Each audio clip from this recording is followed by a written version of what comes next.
I've had this e-bike for a full year. It's been in the shop many, many times. And I had someone today ask, is that electric? Does it have a motor?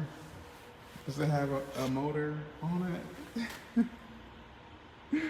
Still gets attention, even though it's old. Like, it's old. Scratches, dirt, stickers on there, pedals, like nothing is new. Nothing's new about this one. Scratches all on, you know, scratches.